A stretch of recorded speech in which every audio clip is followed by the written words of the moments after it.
이제 성경 구절이 더 읽어야 될 것 같은데 멈춘 느낌 드는데, 지난주 25절, 이번 주 26절, 다음 주 27절로 3주간에 우리가 받을 응답 세 가지 중에 두 번째입니다.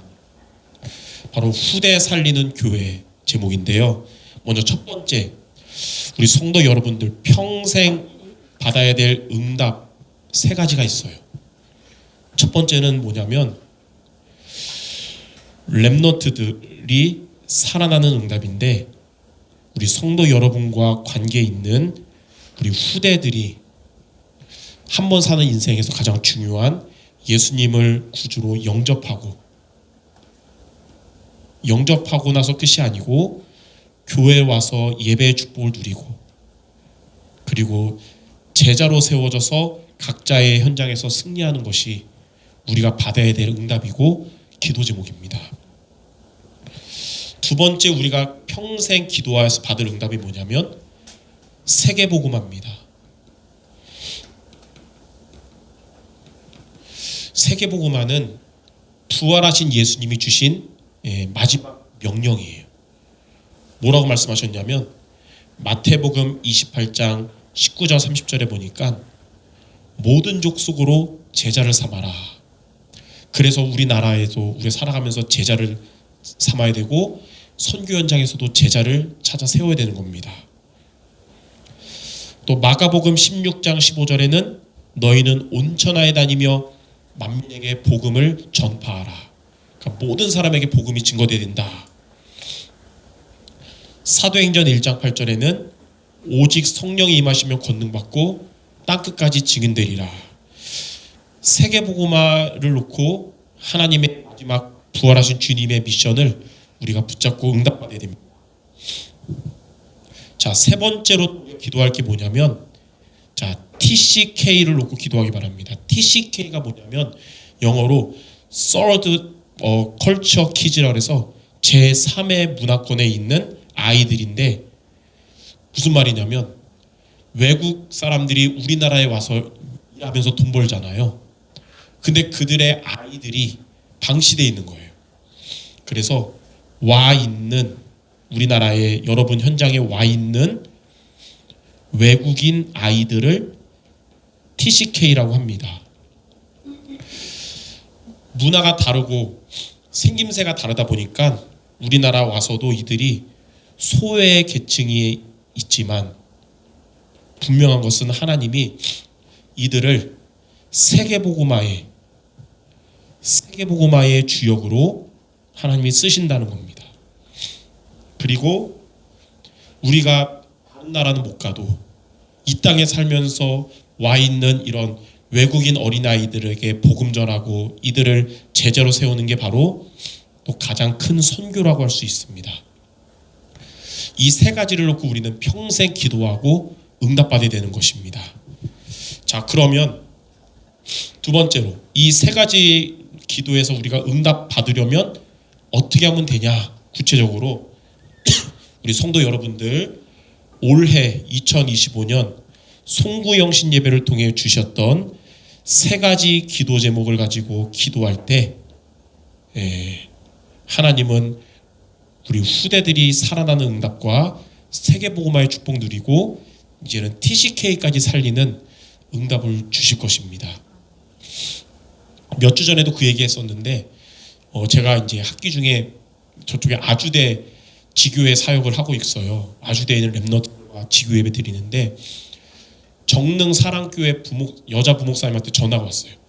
아주대에 볼리비아, 남미에 있는 볼리비아에서 온 여학생이 있는데 걔가 예수님을 영접했고 복음에 갈급한데 한번 만나주시고 걔를 지교회에 참여하게 했으면 좋겠습니다. 그런 거예요.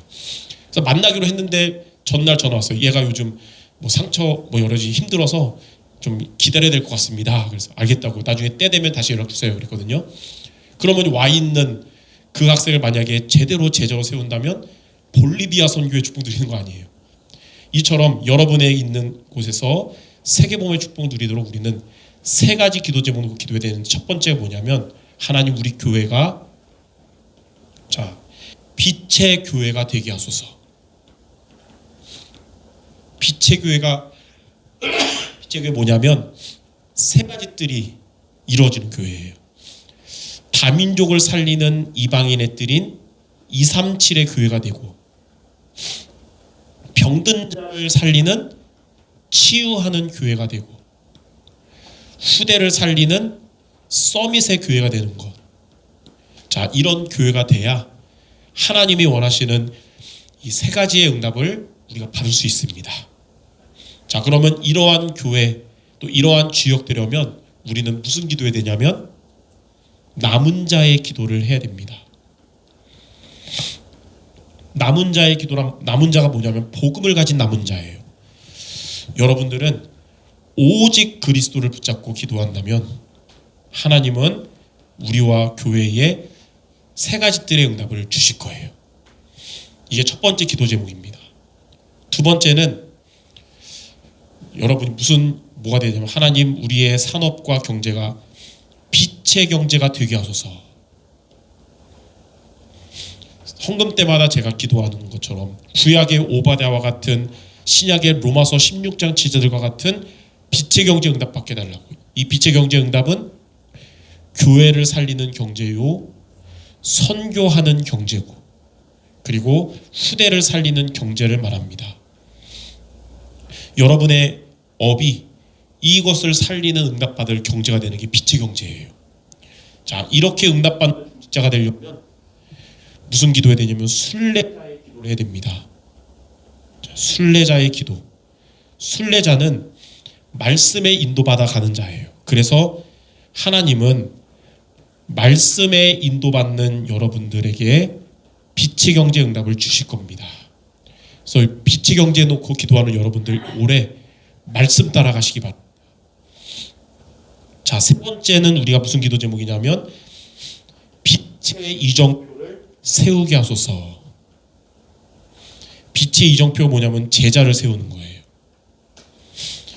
우리 교회에 여러분들이 제자로 세워지고 앞으로 제자들이 오는 교회가 돼야 되고요. 그래야 교회가 살아나요. 여러분의 현장에서 많은 사람을 만나겠지만 제자를 만나면 그때부터 전도 역사가 시작됩니다. 자, 이걸 놓고 기도해야 되는데, 자, 이거 하려면 세 번째, 정복자의 기도를 해야 됩니다.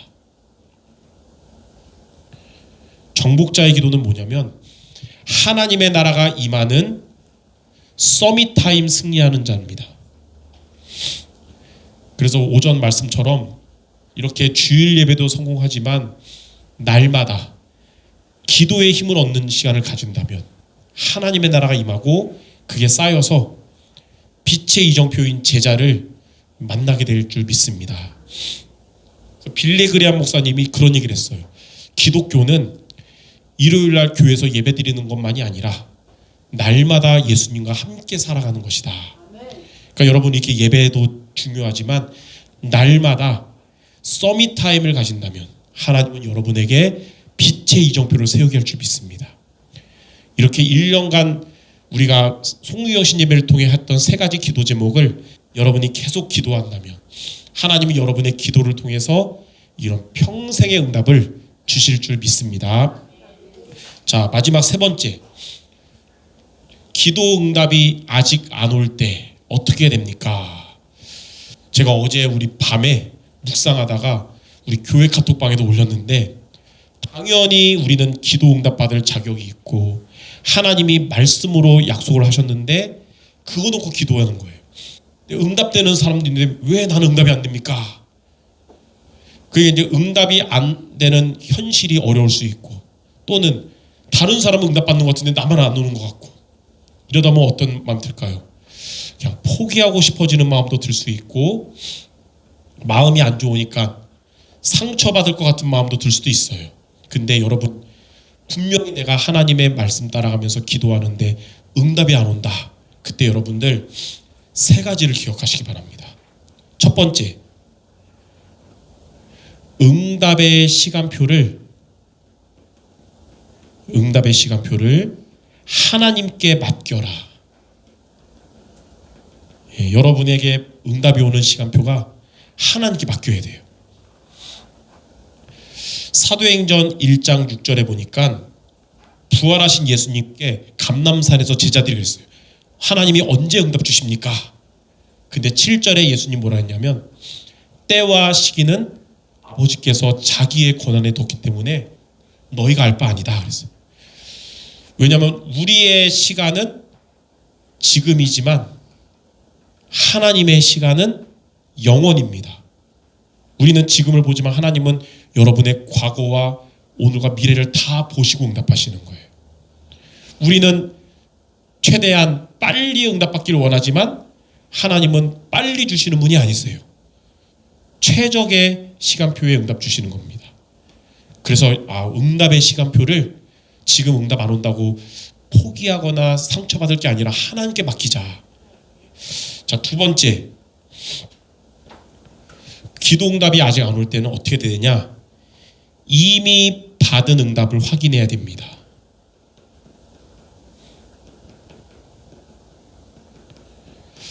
내가 비록 지금 응답 못 받는 것 같지만 하나님은 여러분에게 최고의 응답을 주셨는데 바로 그리스도가 믿어져서 구원받는 응답을 주셨어요. 지금도 안 믿어지는 사람 많잖아요. 근데 여러분은 믿어지는 은혜를 주셨어요. 그게 최고 응답이에요. 그리고 그리스도께서 여러분과 늘 함께하고 계시는 거예요. 이 그리스도의 가치 더 깨닫기 바라고요. 이건 마치 뭐란 거냐? 그리스도의 축복을 받았는데도 당장 응답 안 된다고 기분 나쁘고 삐진 거는 통장에 지금 100억이 들어왔는데 어디 모임 갔는데 밥 안 사준다고 시험 드는 거랑 똑같은 거예요. 예, 그게 아니잖아요. 그래서 그리스도로 여러분이 행복을 누리고 그리스도의 능력을 얻는 여러분 되시기 바랍니다. 찬송가 429장에 보면 세상 모든 풍파 너를 흔들어서 약한 마음이 낙심하게 될 때에 내려주신 주의 복을 세워라. 주의 크신 복을 너가 알 것이다 그랬어요. 찬송가 300장 2절에 보면 내 마음이 낙심되고 친구가 날 버리고 그래도 주님이 그런 나에게 뭐라고 속삭이시냐면 그 은혜가 너에게 족하다. 이 어두운 세상 살아갈 때 은혜가 족하다. 하나님은 부족한 은혜를 주지 않고 족한 은혜를 주셨어요. 바울이 늘 기도하며 응답 많이 받았는데 평생 살면서 응답 못 받은 거 하나 있어요. 뭐냐면 본인의 질병, 고질적인 질병 치유가 안 됐어요. 근데 그게 뭐 안질이다, 눈 또는 간질이다 여러 가지 있는데 뭔지 정확히 모르는데 바울이 이거 치유받기 위해서 3번이나 정말 목숨이 천국인지 지금인지 모를 정도로 초집중 기도했대요. 근데 하나님 뭐라 그러냐? 은혜가 너에게 족하다. 이미 너는 최고의 복을 받았다. 그거 누려라 그런 거예요. 그러니까 여러분들 이미 받은 응답을 확인하셔야 됩니다. 자, 마지막 3번째. 끝까지 지금 응답이 안 와도 끝까지 하나님을 신뢰하라. 여러분 끝까지 하나님을 신뢰하기 바랍니다. 응답 안 온다고 우리가 그리스도 말고 어디를 가서 의지하겠어요. 끝까지 하나님을 신뢰하라. 시편 40편 1절 2절에 보니까 다윗이 뭐라고 되냐면 여호와여 내가 기도하고 기다리고 기다렸사오니 그랬어요. 자, 기다렸다 기다리고 기다렸사오니라는 뜻이 뭐냐면 다윗이 어려운 가운데서 기도했는데 응답이 안 온 기간이 길었다는 거예요. 그때도 끊임없이 하나님 신뢰하며 기도했는데 하나님은 결국 다윗의 기도를 들으시고 응답하셨다 그랬어요. 그러니까 깊은 수렁과 어두움이 와도 하나님이 건져주셨다. 여러분 지금까지 살면서 응답이 안 된 것 같았는데 돌이켜보니까 다 하나님의 은혜와 응답 속에 있는 거예요. 지금까지 어려움이 많은 것 같은데 어려울 때마다 응답이 안 온 것 같은데 여러분 중에 멸망한 자들 없잖아요. 하나님이 여기까지 이끌으신 거예요. 그래서 끝까지 하나님을 신뢰하라. 그래서 기도 응답이 오는 것도 있지만 아직 안 온다면 포기하거나 상처받을 게 아니라 이 3가지를 여러분이 기억하시면서 하나님의 이번 주 말씀 따라가며 기도생활 승리하는 우리 모두 되시기를 주님의 이름으로 축원합니다. 기도하겠습니다. 하나님이 우리에게 주신 평생의 응답을 놓고 올해 주신 남은 자의 기도 또 순례자의 기도 정복자의 기도를 통하여 빛의 교회가 정말 되게 하시며 빛의 경제에 응답받고 빛의 이정표를 세우는 우리 모두 되게 하여 주옵소서. 아직 응답 못 받은 거 있어도 이것 때문에 우리가 흔들릴 게 아니라 끝까지 하나님을 신뢰하며 주신 은혜에 감사하고 하나님께 맡기고 살아가는 우리 모두 되게 하여 주옵소서. 예수 그리스도 이름으로 기도드립니다. 아멘.